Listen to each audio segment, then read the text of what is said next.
گزار ہوں محمد چراغ صاحب کا، جو ورجینیا تشریف لائے اپنا ٹائم نکال کر، اور اس کے ساتھ ساتھ اس دوران کچھ دوستوں نے بکیں لی ہیں مسجدوں کے لیے۔ اس میں سب سے پہلے ہمارے دوست عادل صاحب ہیں جنہوں نے 10 بکیں باب مصطفیٰ کے لیے لی ہیں ماشاءاللہ، اور اس کے ساتھ ساتھ محمد منیر صاحب ہیں، انہوں نے 5 بکوں کا کہا ہے، اور سجاد بھائی نے ماشاءاللہ 50 بکوں کا ڈونیشن کرنے کے لیے کہا ہے، تو 50 بکیں ڈونیشن کرے گا مسجد کے۔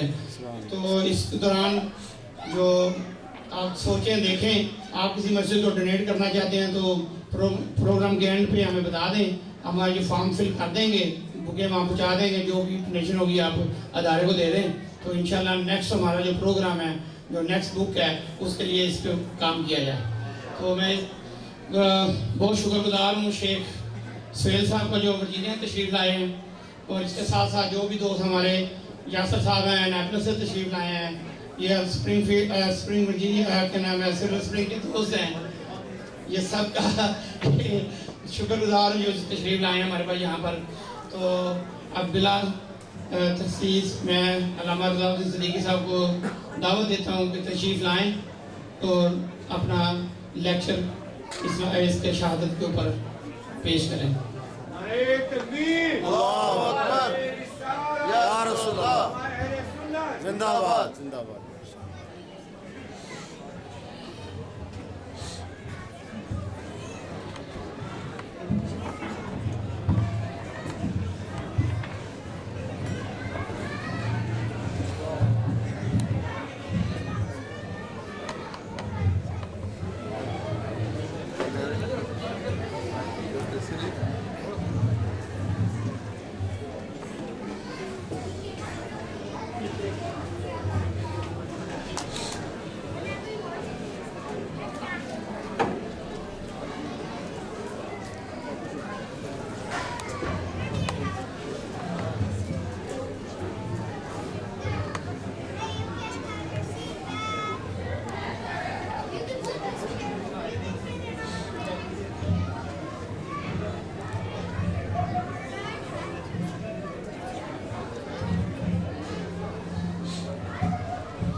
بسم اللہ الرحمن الرحیم۔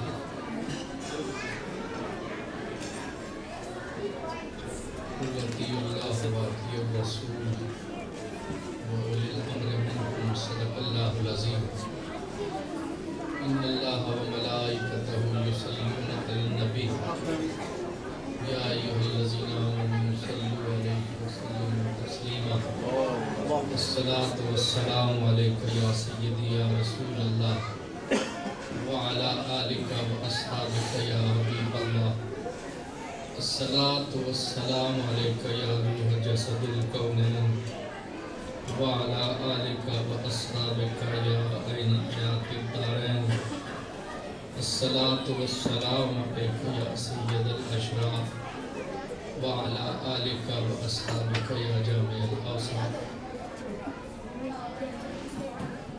محتشم صدر مجلس فضلت اللہ چھنا صاحب، برادران والدبار،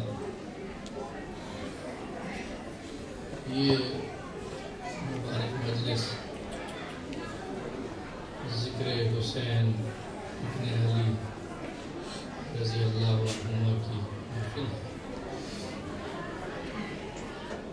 اور اس کے ساتھ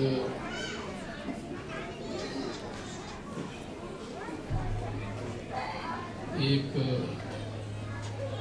مبارک کام کے آغاز کی محفل ہے جو ہمارے یہاں کے دوستوں نے شروع کیا ہے۔ نبی کریم صلی اللہ علیہ وسلم نے ارشاد فرمایا